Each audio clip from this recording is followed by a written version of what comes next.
Hey guys, this will be video one for a new series I'm going to do, and it's going to be basically titled How to Build a 58 Specs Explorer Replica out of Honduran mahogany for the body and the neck, and it'll be receiving a hard maple cap, and it will be receiving Lollar P90 pickups and Tonepros bridge and tailpiece, nickel hardware, trapezoid inlays, most likely a rosewood fretboard, um, and it'll have binding up the neck. It'll have binding around the body, and but it is a 58 Explorer footprint. So what is it?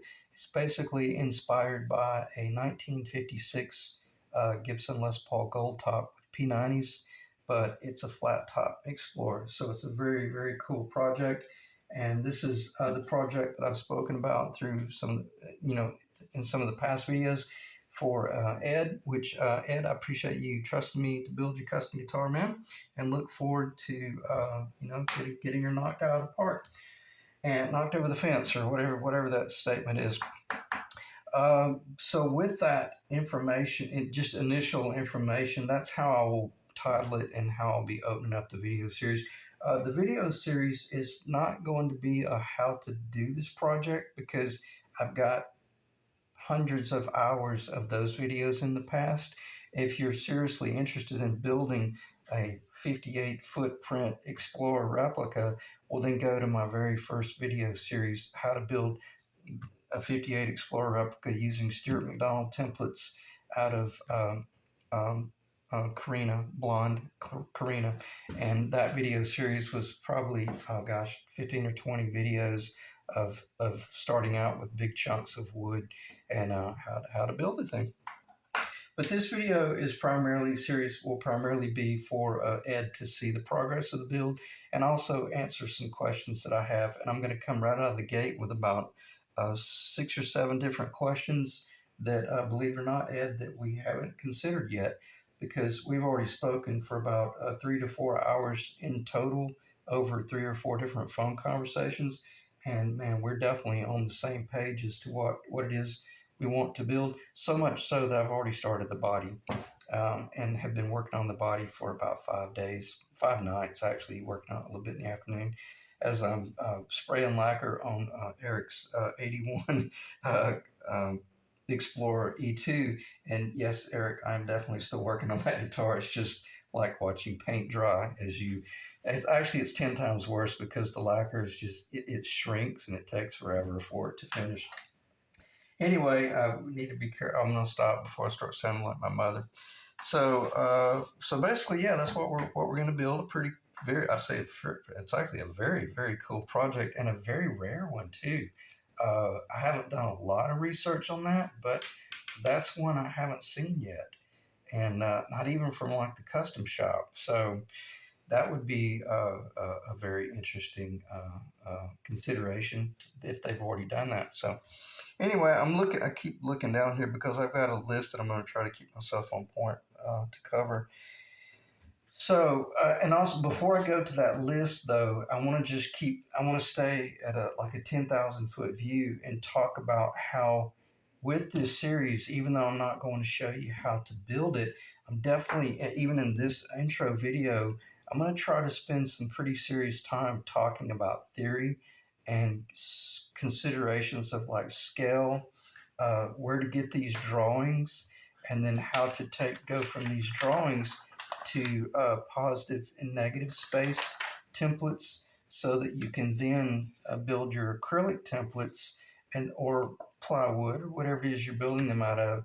And then that way, if you make any mistakes, it's very forgiving to make those mistakes on paper and construction paper, and even on expensive acrylic. If it happens, they would suck. But if it happens, it's better than making that mistake on a piece of unbelievably valuable Honduran mahogany or limba. Because I'd mentioned in some of the past videos, the first Explorer replica that I built, I it actually was over $500 that I paid for the blonde quarter sawn, highly figured limbo that I built that guitar out of, as well as I'm turning here on the looking at the table behind me, a '59 Goldtop Les Paul replica that's out of that quarter sawn limbo that was left over. It's amazing. I can't believe I got a second guitar out of that black blank of wood. But I was definitely stretching some wood and doing some visual trickery to pull that off. But it worked, and it's really beautiful. But with that said, I will cover enough so that if you're good with the table saw, meaning good and safe, and you're good with a router and safe, and a miter saw, and if you got a nice drill press that's a variable speed drill press, well, after that, all you need is about an additional $1,000 worth of hand tools, and you're ready to build your own guitar. So let's do just that. Let's talk about design and layout to build a guitar. And in case I forget, I have, no, I did mention, I've already started the body, but it's funny. It's just a big conglomerate of Honduran mahogany that looks like the state of Texas. And because everything's precision glued up and laid out, but that's where I was able to use this template right here. So I'll put that blank of Honduran mahogany up on the table in a little while, and we'll lay this atop it, and we'll be able to look at the guitar, and then I'll talk about my reasoning for doing that negative space or positive space. Well, I'll call this a negative space template so that you can identify either the beauty in the wood or imperfections in the wood is what you're really looking for, so you can make those imperfections disappear. So when you're first starting out, go online to a website called Electric Herald. But in case I forget, the footprint is accurate.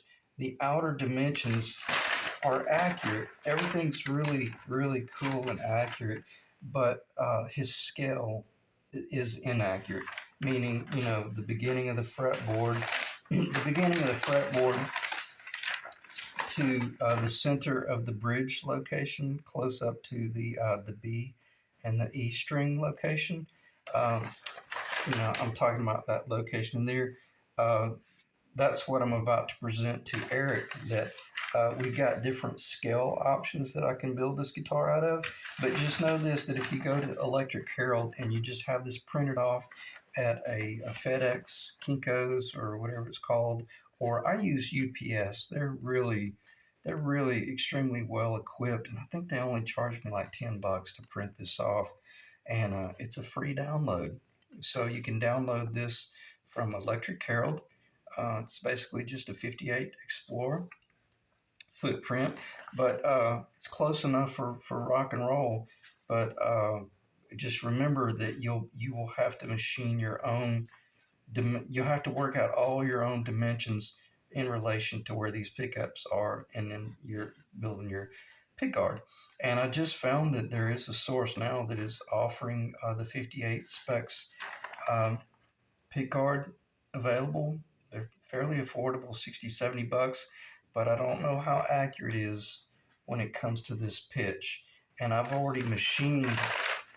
I've already built like 7 or 8 of these, so I could just about build in my sleep. I've already machined my pickguard templates and stuff like that per this plan.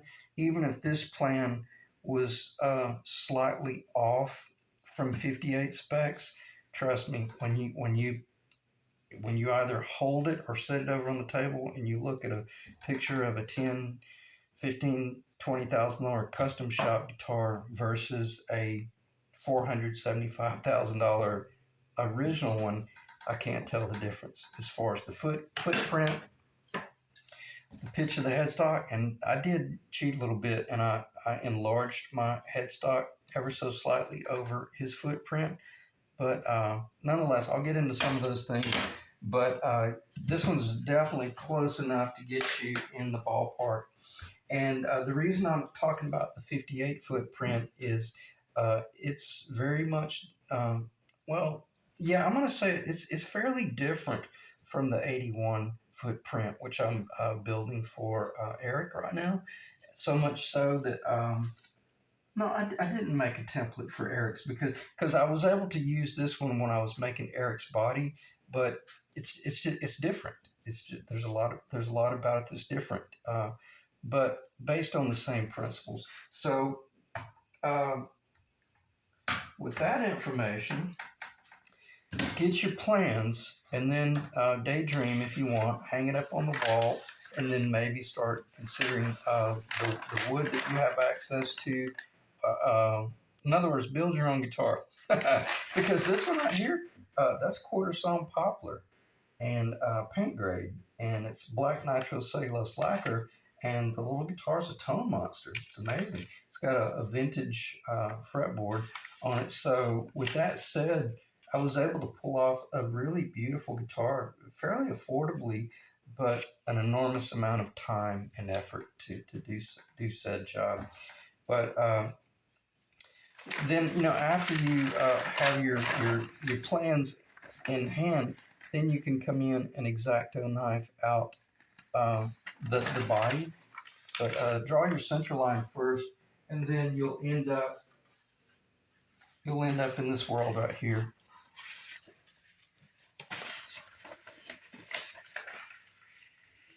I think that's the right one. Is that the right one? Full. Make certain this is the full. And I've got numerous of these, so I wrote on the back of this full and full. That lets me know that this is the authentic 58.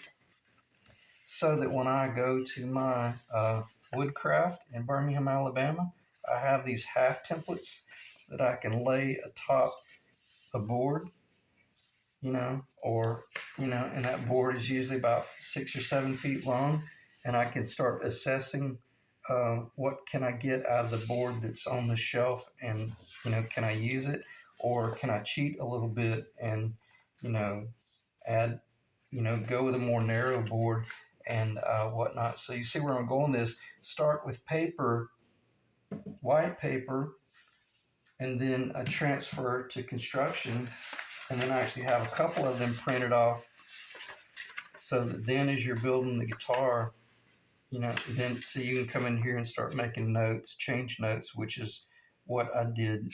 Because I found some discrepancies with his plans and I've already mentioned that his scale, he's shown, it's not even an accurate scale. It's something like 24 and 7/8 inch, and nobody builds out of that. It'd be different if he had it drawn 25 inches. Then you could order that fretboard from Stuart McDonald and be safe. So where I'm going is, be careful if you print off these plans, you're still going to have to engineer the scale. And in case you're really serious, all it boils down to is whatever scale you elect to go with. And I'm going to try to reel myself back because I'm getting a little bit too far ahead of myself. But that's the 19th fret location right there. And this design, this Gibson fretboard connects the body at the 19th fret location, but it's irrelevant whether this is a 24 and 24.562 inch scale, a 24.75 inch scale, or a 25 inch scale, or a 25.5 inch scale. As long as you connect that body, whatever that fretboard scale is, at the 19th fret location, now you will just be re-engineering where the bridge lands, and wherever the bridge lands, that's going to dictate the bridge pickup location and the tailpiece. I should be showing down here. Whatever scale you elect to go with,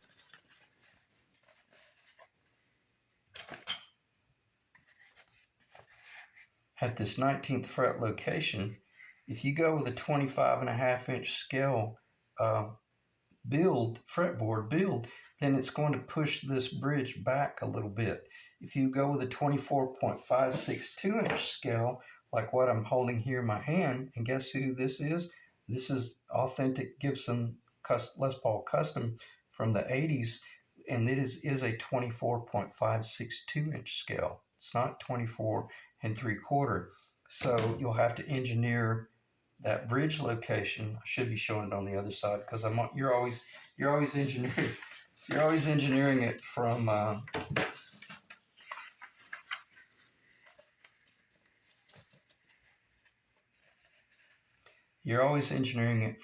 pretty much the B or the E string. So if it's a 25.5 inch, I mean, if it's a 24.75 inch scale, then you want that 24.75 to end somewhere about right in the middle of that location right there.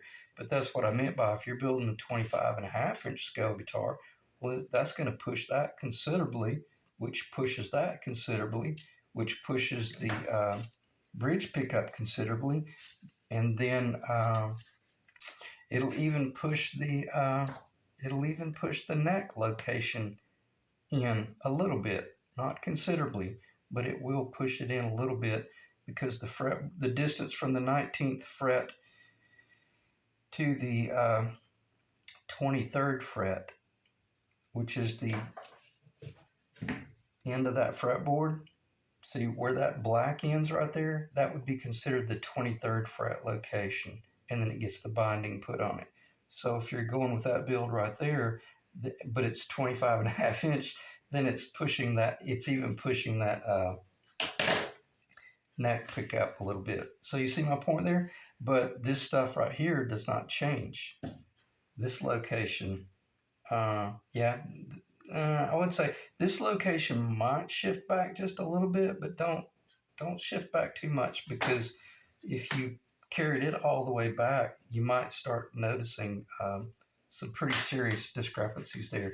And again, I'm going to kind of just keep shooting from the hip here because I don't hear myself getting confused or tripping up over my own information.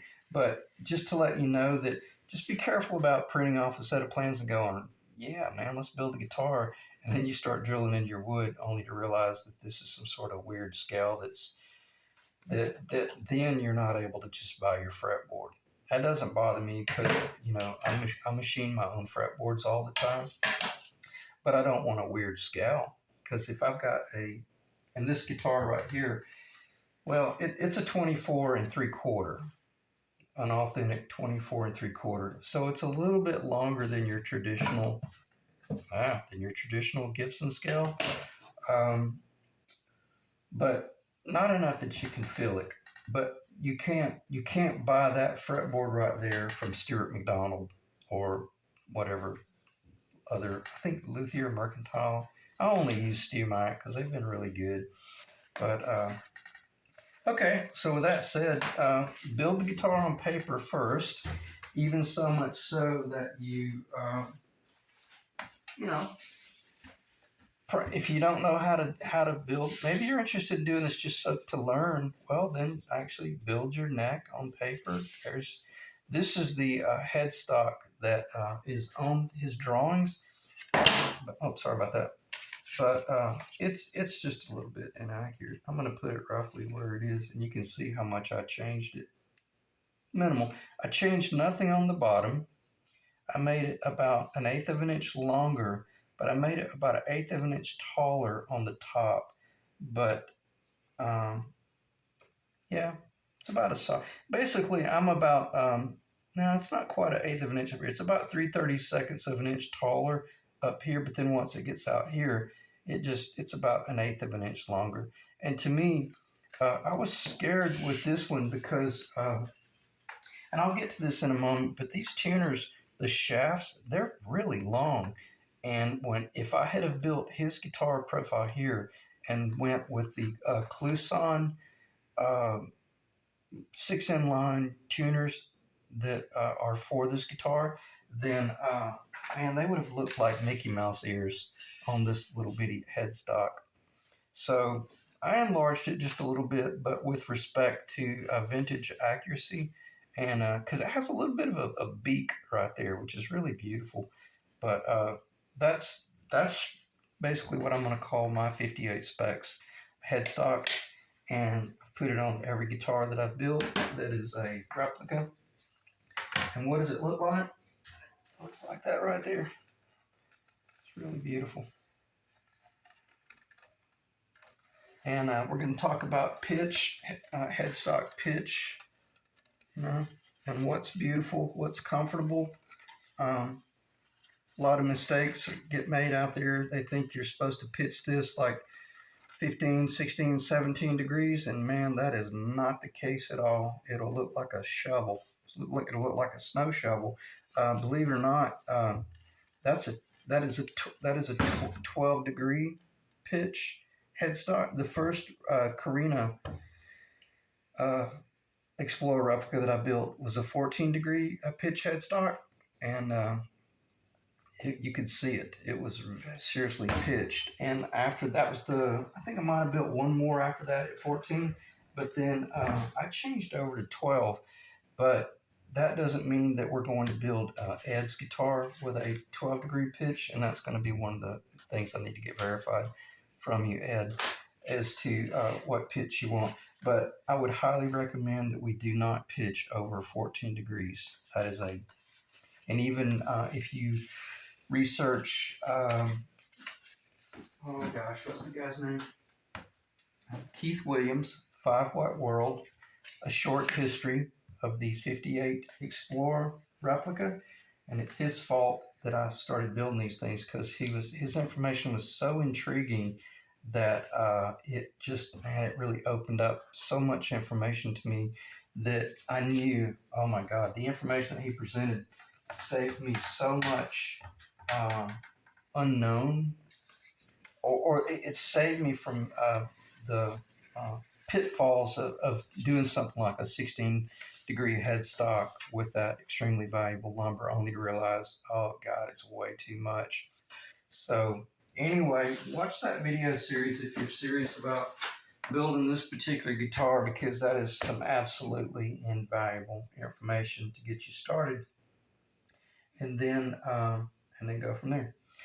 So, and I did just that. I started building started making all these templates, and obviously the two positive space templates that you saw that I had that were cut in half, well, they are X-Acto knife. They were precision X-Acto knife cut out of this, however long it took, maybe an hour, maybe 30, 45 minutes, but it was worth it, because when I had that center line drawn and everything was laid out, when I X-Acto knifed everything out and then made that center line cut, I knew that I could always trust those templates to as a reference point.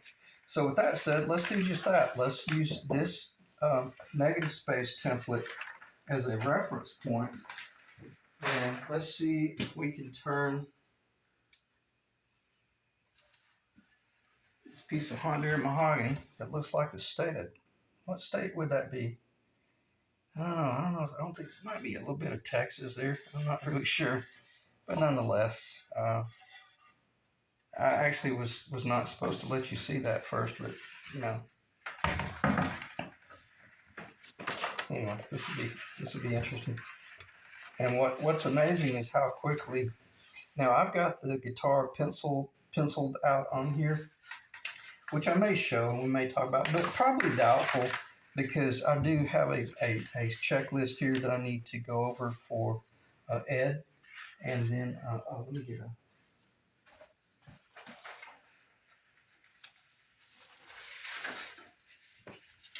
I forgot, I need something to hold this up. I won't be able to, let me see if I can get it in the camera so it's really interesting to look at, but also understandable what I'm talking about.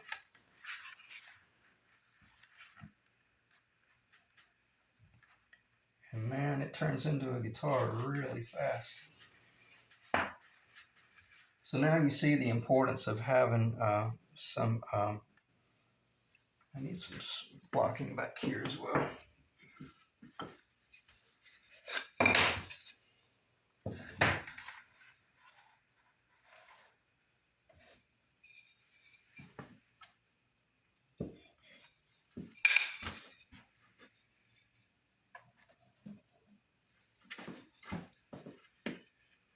Yeah, looks like an Explorer replica.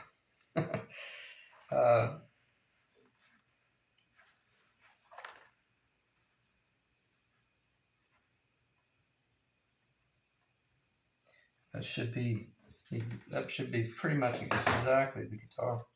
Oh crap. Well, if you're here, you're willing to suffer through the mistakes of trying to do a video live. That's a little bit too much right there. Yeah, that's better. I just need it to kind of fall in place up there. All right. Let's see if it looks like an Explorer replica, and it does. Some sort of it's weird. See, there's a little fissure line right there that looks like a glue joint. It's not. That's a solid piece up there. And man, oh man, is it ever beautiful. This is the first time I've seen that after it's been finished, sanded. It's still, and I so hope I do not forget to show you. And I wasn't expecting it to be this perfect, but oh man, I'm telling you, it's amazing how, I'm not saying that it surprised me, but that's pretty difficult to get that perfectly true. Like a tile guy would have it, a floor perfectly true. This thing is spot on the back. I still have to do a little bit of machine work on the top side, which will be getting the roughly a 5/16 inch, a little bit thinner hard maple cap. But let's go ahead and talk about, if it is in the video, how can I present this so there's nothing distracting in the background. I don't think we need the fretboard, but I'll also I'm trying to keep the table clean back here so it's not cluttered. Yeah, that ought to be really perfect. So with that said, when you're getting ready to build this, you got multiple options here, because if you were to order this wood, like just one piece, if you're lucky, it's not going to cup on you. But even the Carina, the Limba that I ordered that was extremely expensive, I had to glue it right down the center line, because and I still paid over $500 for that lumber. Now it was about 12 inches wide, so I was able to glue it right down the center line, and this entire upper leaf, upper bout, the base side bout was all one piece, and then this down here was all one piece. But just know that that's virtually impossible to find without spending an enormous amount of money on that. And are there glue lines in this body? Yes. Am I going to tell you where they are? Maybe, maybe not. But I will say this, the cool thing about, of course I will, because you'll be able to see them right there. Okay, and so we'll talk about that. But where I'm going this, when you're building a custom guitar, keep in mind, I've been working on this body for, I'm not exaggerating, I think I know at least 4 nights, about 6 hours each afternoon and night, and just really thinking about, okay, well, I could do this or I could do that, or rather than this being the back, maybe that should be the front, which that's not the case. When all this lumber was roughed out, I ran it through my planer. I immediately started seeing the guitar, or I started seeing things that I did not want to see, like a little wormhole right there, and you're gonna run into that type of stuff. I thought it was deep. Oh, they're pretty shallow. So I almost machined them off, but nonetheless, I wasn't able to machine them off. But I didn't need that area right there. So once you have your material roughed out, you'll have little things like this, and this is so funny. It looks like a little ghost with his hair on fire. I don't know if you see that. Maybe I've been in the shop too, by myself for too long. But there was, where was that? It was right there, and it was so funny because there was a part of me, if I was building this guitar for myself, basically what I had, this solid piece down here, I had to cut it in half and do some shift work, because what was going on naturally, this is exactly where that little thing was falling, and it was so absolutely hilarious because I was like, oh my god, this is hilarious. It looks like a little ghost with his hair on fire right there in a perfect location, and I almost went with it. But when I wet this, this was really this all this sap in here was really unsightly. It would have been beautiful if it had just maintained this real funky. It looked like lightning, but that little, I just I cut it out and I shifted it all outward. And also there was a little wormhole which I'll show. I'll try not to get too detailed about some of this stuff. But even when I was shifting that out, there was a little wormhole right there on the edge that I had to shift this ever so slightly further to make certain that, and I went ahead and pre-cut that line right there before all this got glued up down here, just to guarantee that I didn't get surprised by anything. Because the last thing you want to do is start cutting this footprint out only to discover that it has some wormholes in there that you are now having to make disappear, which is not too difficult. But let me get this back in place. But having this negative, I call it a negative space template, man, it is incredible to help you start determining just design and layout. That's all I'm talking about. Just design and layout. And as I have mentioned numerous times in the past, that's my favorite part of building a guitar, doing all the design and layout work. Okay, so with that said, let me check the time. Was that 32 minutes? Yeah, 32 minutes.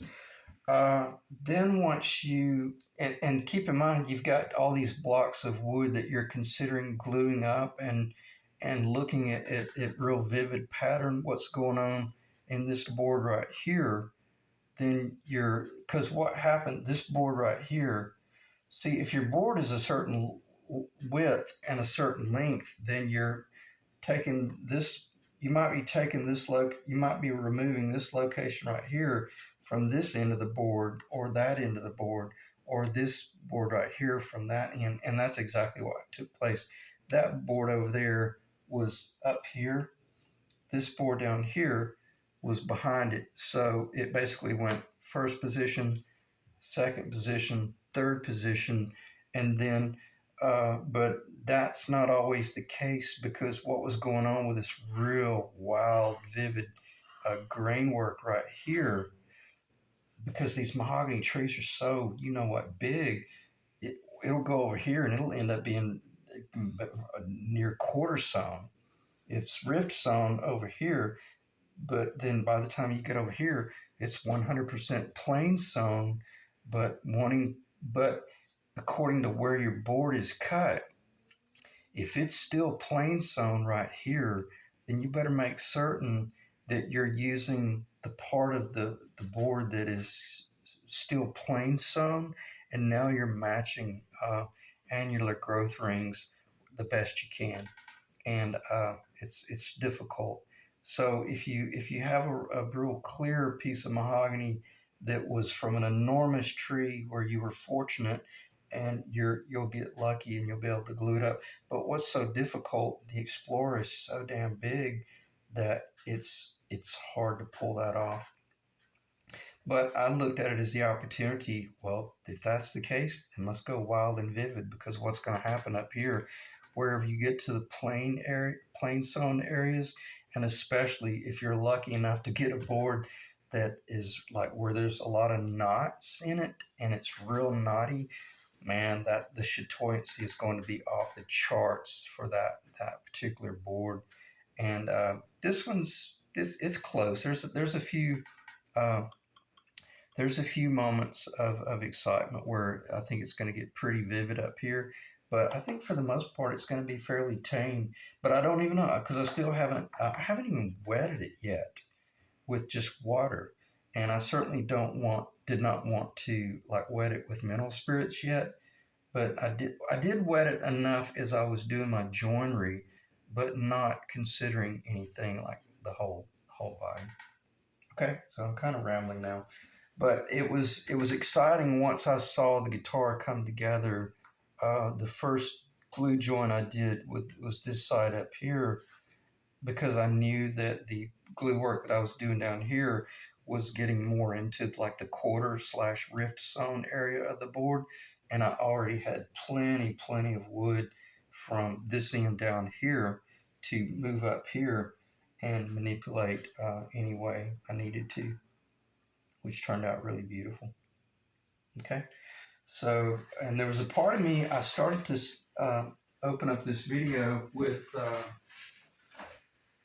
just showing you all of this, all this work, and then pausing, and then putting it either on a bandsaw or just jigsawing it out. But it's at extremely late in the afternoon, and I didn't want to. I didn't want to fool that. Not from a mood standpoint, but I just didn't want to dirty up the shop and then try to come back and pretend like I was in a good mood. Because when I get really dirty and dusty, I can get kind of cranky. So anyway, beautiful guitar. No telling what the tap tones are. Let's check out the tap tones.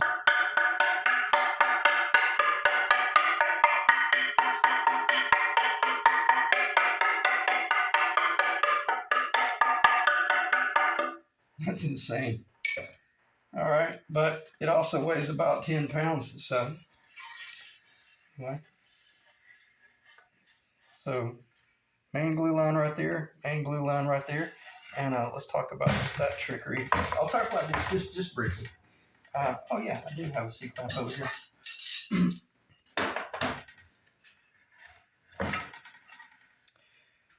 When you, obviously the last thing you want to do is just, unless you needed this material right here somewhere else on the board, then if you can, always cut it large enough so you can create a shelf, like a clamping shelf, because see, that represents a glue line right there, and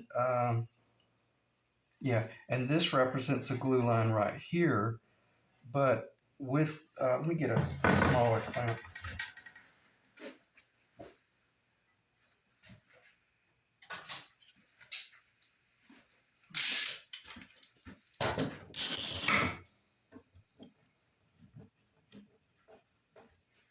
Okay, so that guarantees that, and that was before any of this got glued on. But according to how, well, yeah, could have done that.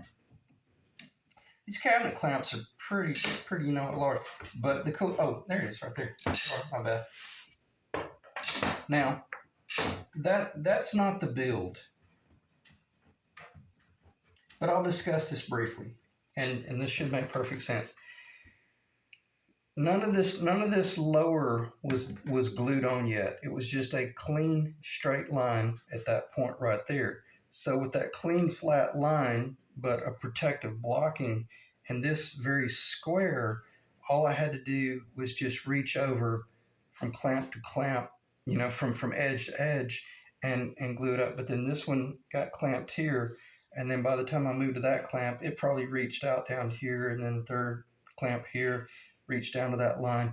But then when I got ready to glue this lower section on down here, I notched it right here, and I notched it right there, so that I knew that I would have a very controlled push point right here when I glued that on. And also, as I was doing that final glue work, I was always double checking the flatness. Okay, so just make certain to take note of that. It took me a long time to get my stubborn head in order to realize, because I used to be real bad about rough. It's called roughing everything out in a very similar shape to the body. Well, then you're sitting there going, oh my God, how do I clamp this thing up now? And I ended up having to cut these blocks that were triangular. And it ended up having like 6 or 7 different blocks. It worked fine, but I had 6 or 7 different blocks that I literally had labeled base side, middle, with an arrow on it so I didn't confuse it and put it over here and stuff like that.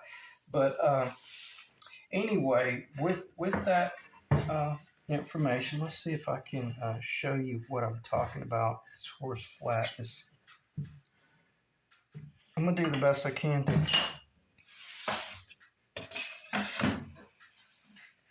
make this presentable. But the short is, she's as flat as the, what's flat? I don't know. What is what is it? The Bonneville Salt Flats. There you go. Perfect. And all I can say, that's hard to do on a body that big. But it's not hard. Well, it's extremely difficult if you've never done it. But it's also a true testament to an extremely precise joint, pre-joined machinery. So in other words, everything was very square and true. Okay, let me check the time. 41 minutes. All right, let me. Wow, I better stop talking and go through my point list that I need to get verified by Ed before we build the guitar. So let me get this off the table because I don't think there's going to be. No, I do need this on here. Crap. Let me pause.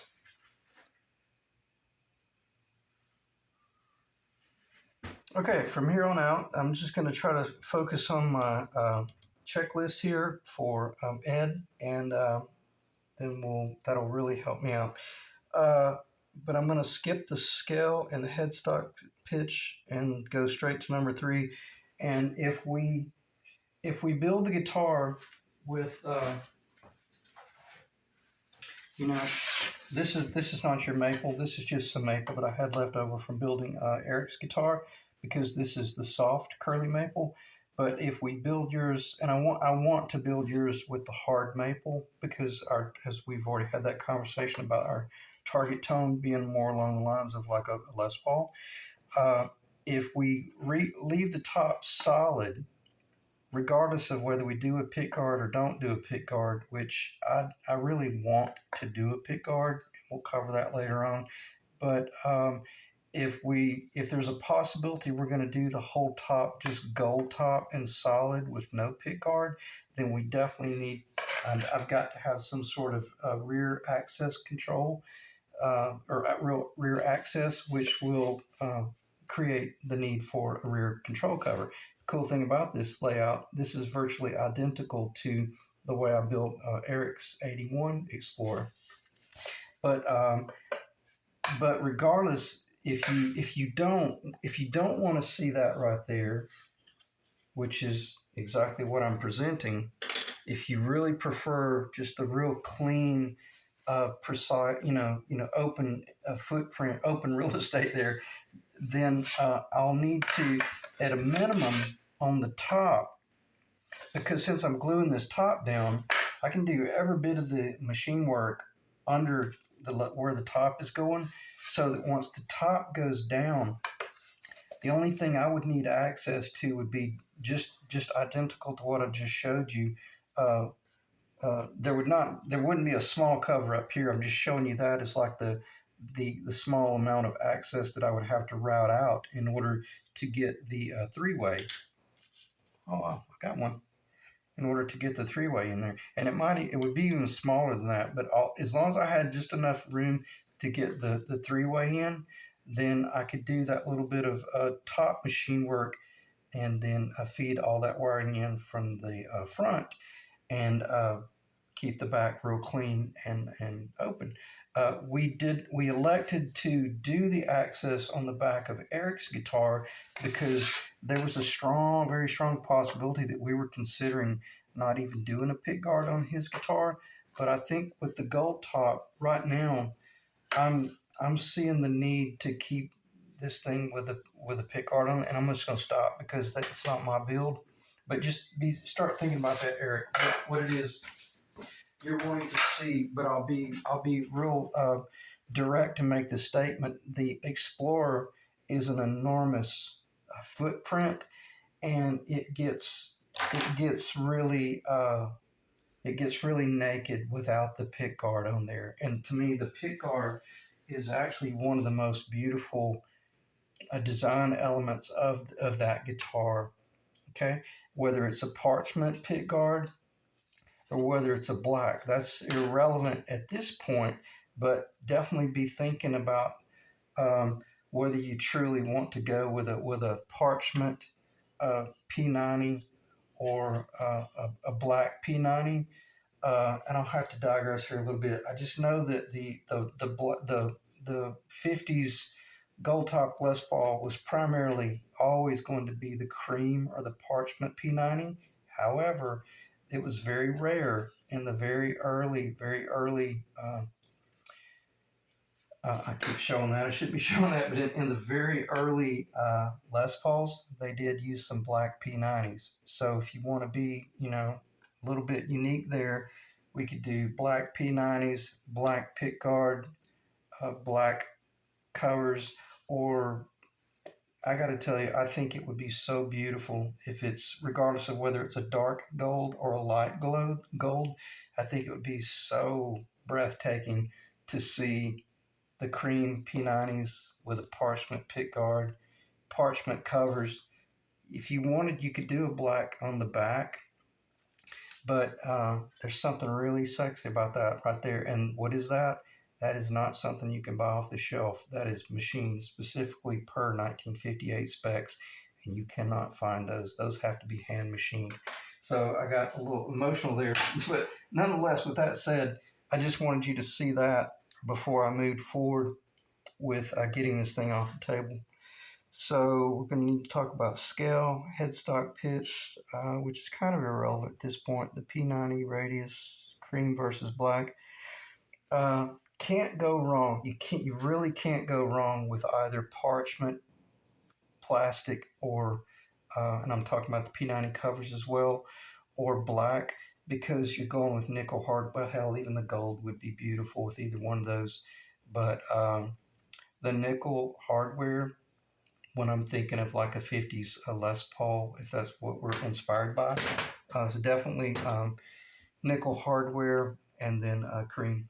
And I'm going to stop because I don't want to sound too opinionated, because that's something Ed and I have not spoken about yet. But I guarantee you, Ed has already kind of created a visual of the guitar he wants to see. And but I just want him to be thinking along those lines, because he's probably getting ready to order his Lollars. Okay, so with that said, let me, I don't think there's any reason to get this off the table. I'll just leave it on the table because the video will probably end fairly quickly. We talked about the scale enough that if you want to go with the 24.562 inch scale, which is historically accurate for the most all of the Gibsons, then that's cool. That's what Eric's 81 Explorer upstairs is a 24.562. Even though they call it a 24, even Gibson calls it a 24 and 3/4. It's a little bit shorter. But if you want to go with a 24 and 3/4 actual, I will have to machine, or I won't say I have to. I will be machining the fretboard myself. And this is the only piece of Bolivian rosewood that I have left over. And I'll cover this briefly. There's a little bug in here. Oh, wow. He was like submissive right up to the point of death. Okay, so that's it. What you're looking at right here, if you like what you see, that is Pafijo Bolivian rosewood that I've had, gosh, a long time, 25, 30 years. Bought it from a classical guitar builder a long time ago. That is the last board that I have left over from that stock. This one was a little bit more ripped some, but the grain is absolutely breathtaking as far as so straight and beautiful. So if you're thinking about your fretboard, see, this doesn't have any oil on it, even any natural oils much, but that's what it would look like after it is oiled. And also,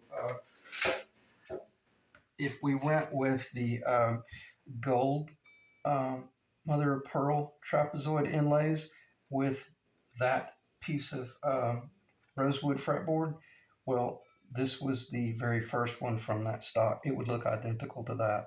So, and then I would be on the side dots, I would be going with the Les Paul, the tortoise shell, the tortoloid, the red. That's the that's pretty much your fretboard right there if we use my rosewood. But if we don't use my rosewood, we could go with a Madagascar master grade rosewood from Stuart McDonald, and that's the bone nut that I always use. So, and this guitar is just sheer heaven. I love this thing. I'll never sell. Oh, here we go. Here's the Tonepros. It's virtually identical. I'm running nylon saddles right here, but we could run brass or anything. And it's funny if you see that intonation. Actually need to move that bridge. I need to move that bridge about 1/8 of an inch. So hell, even I screw up sometimes. But nonetheless, that is the Tonepros. This has been relicked a little bit and it's aged, but that's the nickel Tonepros. Really beautiful. So if you want me to machine the fretboard, then I can do it out of either scale. But if we order the fretboard from Stuart McDonald, which is a 12-inch radius, 20, they call it 24 3/4. It's actually 24.562-inch scale. Then I will have to lay out the body for that. I say have to. It's just I'll just have to change gears and shift the position of the well, everything right down the middle if we flip the guitar over looking at it from the front. Okay, so headstock pitch. I think I've already shown that. That guitar over there is a 12-degree pitch headstock. Excuse me, but we don't want to go over a 14-degree pitch headstock. But that's not important right now, but just be thinking along those lines. And if you get a chance, check out Keith Williams' 5-Watt World, A Short History to the 58 Explorer. And you'll see where even Gibson themselves, when they reintroduced this Explorer, they had the headstock pitched way too much, and it was a mistake. And they ended up with a case that was enormous. They had to get that back under control, and they probably should have panicked a little bit more and taken it up to 12 degree and got it even a more shallow case. But as long as we keep it around 14 degrees or less, we're not going to have any issues getting this into any case at all. Talked about the rear access. I briefly discussed the parchment versus black pick guard versus plastic, and it really just depends on what you want it to look like. The only thing that would spook me, if you were really leaning towards like the black plastic on the front, and then you went with a cream pickup covers. I haven't seen that before. We want to make certain that it doesn't end up looking like a bow tie or a zebra or something like that. So we don't have to make any decisions about that, but let's definitely really think about that. And I just showed you the nickel Tonepros. So, so important. I'm glad I wrote this down, or I would have forgotten it. When it comes to spraying the Goldtop on the front, I've got a Goldtop. I'm actually looking at it right now. I'm not going to show it to you. I love the color, but it was brutal for me to achieve that color because it was all a custom mix. And I got to tell you, it was kind of dumb luck that I hit it, and I'm not certain I would hit it again. I'm going to be sending you some samples from, not sprayed samples, but pictures from Stuart McDonald. I think they have 3 different golds that they offer that were from the Gibson Les Paul line. They have the lighter shade of gold, or like the middle shade. They have like a silver gold, which is really beautiful, but it's real bright and airy. And then they have the vintage gold, which is kind of like looks like it's been in the bar its whole life, and it's a little bit darker. The one that I achieved on my Goldtop over here is I call it like the barfly finish, man. It's really beautiful, but it was and I don't have a problem doing a custom gold finish if you want me to.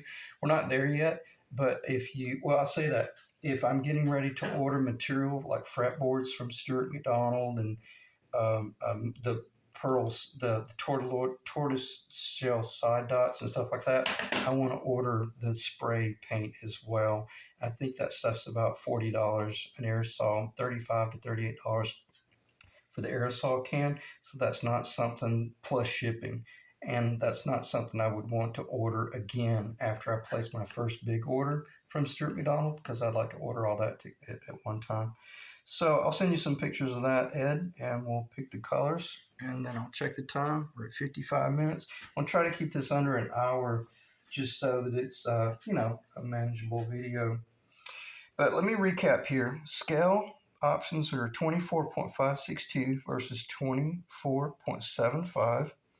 Headstock pitch, that was 12 degrees. We can go as steep as 14 degrees. Rear access, if we do rear access, then it's going to need a cover. And the thing about that cover is I line it up such that it is perfectly parallel with this cover. And that cover is based on, you probably can't see it, but I've sketched where the potentiometer locations are. Oh, and speaking of that, if you were thinking of some other potentiometer, you know what, Ed? I'm sorry, man. I think maybe you did mention to me once that you want to go with the 4. So just know that we might end up going with that. Let me pause briefly. Okay, I spent a few minutes fooling with the design here, and if I can't remember, I'm almost certain that Ed and I were talking about the possibility of doing 4 controls, but since we're actually building a Les Paul replica, it's kind of like a Les Paul Junior, basically, is what we're doing, but with an Explorer footprint. I'm not going to cover that again. But the cool thing about having these templates, that's the tailpiece location right there, and I've covered this in numerous videos, but I'll cover it again. Tailpiece location right there, bridge location, tailpiece, bridge. And the cool thing about that, once you have those 4 locations right there, you also have them on this template.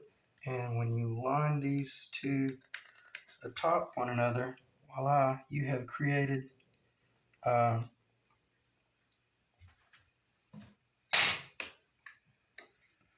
again, if you're serious about building these type guitars, these templates are just indispensable. I think that's the word. They are replaceable, of course, but with all of these parts right here, it's very easy to machine that onto this body. However, I did draw those 4 locations. We run into a little bit of an issue, but don't let this deter you just yet, Ed, because in the event we truly want to go with the four controls, I can make things look like they were always intended to be there. In other words, I'm really, really good when it comes to design and balance. And right now you see everything about this design is going beyond the guitar. Now you see the importance of your negative space templates. But if you were to just throw this up there and line it up with the traditional locations and you cranked up the router, well, then you've gone outside the body footprint. So the question is, how, it'll have to be moved considerably, but is that a mistake? And I would say no, because you have an enormous amount of real estate with this design. And if you just think about your traditional Explorer, when you look at it from the front with just the 3 controls, there's definitely room for additional control work right there. And it would just be that I would need to shift back. Let's see exactly how much we would need to shift back. Okay, see, let me pause again.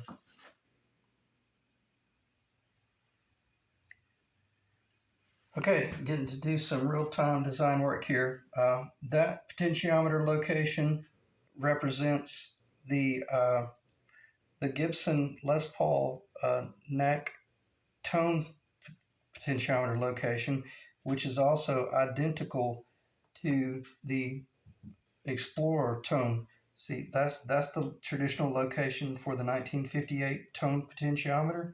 So that potentiometer is landing virtually identical to that location. If this were an Explorer, then that would be the bridge volume, and that would be the neck volume right there. Okay, is that right? Yeah, neck. I think I'm looking at it from the back. Should no, yeah. This is the bridge. This is the neck.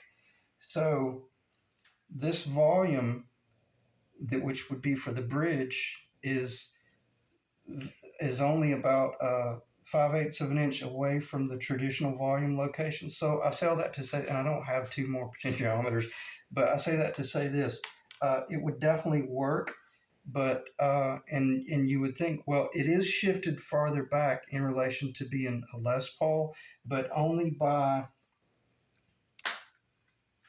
about an inch and 1/8 further back. But I don't know as what you would feel that. I don't think so, because you're already accustomed to reaching to that location right there for the tone control on a 58 Explorer. So what would be wrong if we wanted to go with the Les Paul configuration uh, of having that cover back there? Then that still stands whether you do that from the rear or from the front. But to make note of our design, we definitely could do the 4 control. And with that said, I made 2 marks right there on the body. Yeah, I'm definitely going to title this video series using Stuart McDonald templates. Oh, damn, that slipped on me.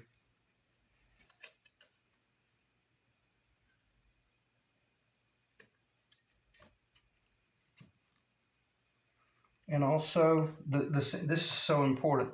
The center line of the Explorer is right here, and the center line from the design I'm proposing.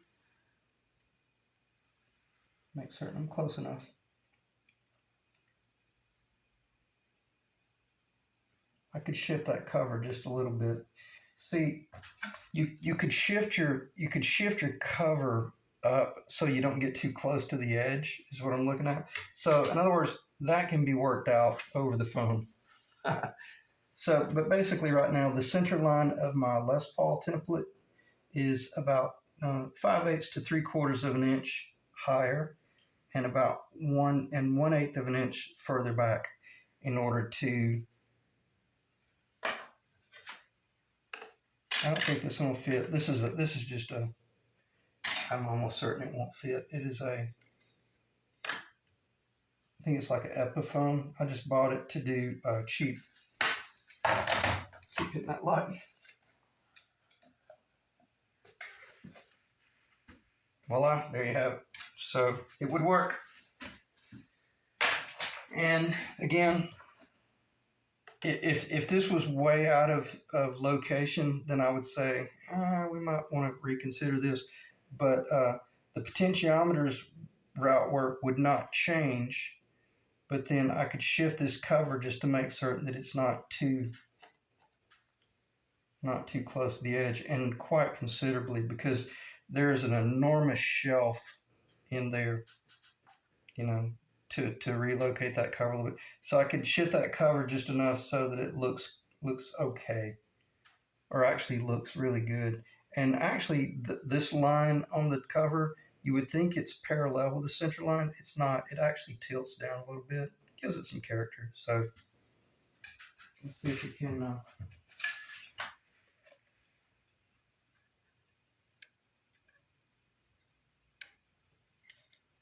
Probably would be somewhere in that location right there. That's pretty cool. And then if you did a black cover and a black cover up there, then I might change this direction up here now, since I don't have anything, I'm not trying to stay parallel to anything. I might just make it attractive in relation to that. But anyway, this ought to be a really good video, and it really should have presented a lot of good information for everyone, quite frankly, but especially for Ed to be thinking about what it is he wants to see. That's not something I need to know tonight, obviously, but within a few days or so. I'll let you know if I'm at a point to where I'm wanting to do some initial machine work. The more machine work I can do, the sooner the better. But if I just threw you such a hard curveball that you're kind of in shock right now, man, don't just let me know that you need some time to think about that, because I don't want you having any regrets about that type of stuff at all. There's other things that I can find to do while we're waiting on making a decision about stuff like that. So I will remove that. Let me pause and get the table cleaned up. Okay, I'll try to end the video here within just a matter of seconds. I'll keep bumping it. I'm definitely going to title this series "Building This Guitar Using Stuart McDonald Templates" because this is the P90 template for routing P90s. Yeah, let's go ahead and talk about this. This is fairly important. Okay, so with those locations that we already talked about, that's your tailpiece, that's your bridge, right? Okay, so there's this is a clusson. If we went with a clusson, and basically, so if it did have the clusson, regardless, this is the ABR one, and it's so funny because I machined these two, and like an idiot, I machined it from the wrong side, so this is actually tilted back like that right there. But nonetheless, down the center line, it is correct. But there's the score. So when I'm doing my machine work for my P90s, okay, so that's what's going on there. Even though this is a 1/8 inch radius or a 1/4 inch corner cut, with the P90, I'm almost certain the Lollar is going to be a 1/2 inch bit, which will be a 1/4 inch radius, but there's a possibility it may be a 3/4. I don't think so, but regardless, I have the template that has the dimensions of the P90 cover. This is what I was talking about. Even though you're looking at a template that sure is square, don't let that spook you, because if I use a 3/4 inch router bit, well, it'll route out a much more rounded corner all the way around. It's just this is the guide by which you define all four corners on each pickup. But what is a little bit unique, and I'll try not to spend too much time with this, but what is a little bit unique about this Stuart McDonald template, it's based on an actual authentic early 50s P90 location. And when I restored those two late 60s, early 70s Les Pauls a few months back, the bridge P90 location, it had been moved up about 3/8 of an inch. So there's a very strong possibility that the template that I'm holding is per early 50 specs, and this was probably a design where they were trying to compete with the Telecaster, a real bright bridge pickup.